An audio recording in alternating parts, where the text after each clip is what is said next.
Welcome. If you want to control who can send you messages on Pinterest, you're in the right place.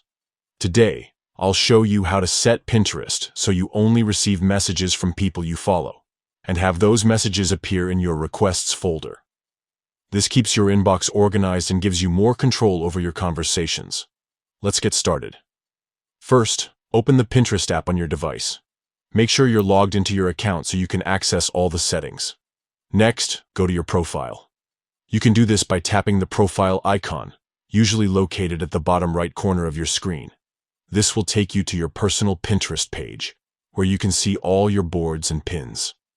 Now, look at the top of your profile page and tap on your profile picture.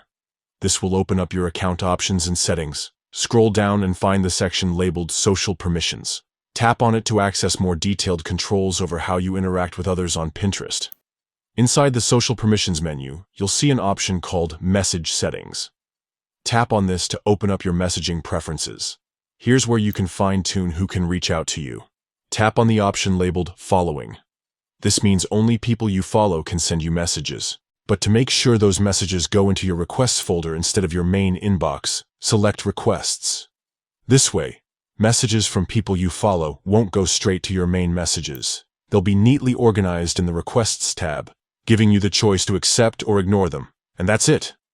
You've just updated your Pinterest settings so only people you follow can send you messages, and those messages will land in your Requests folder.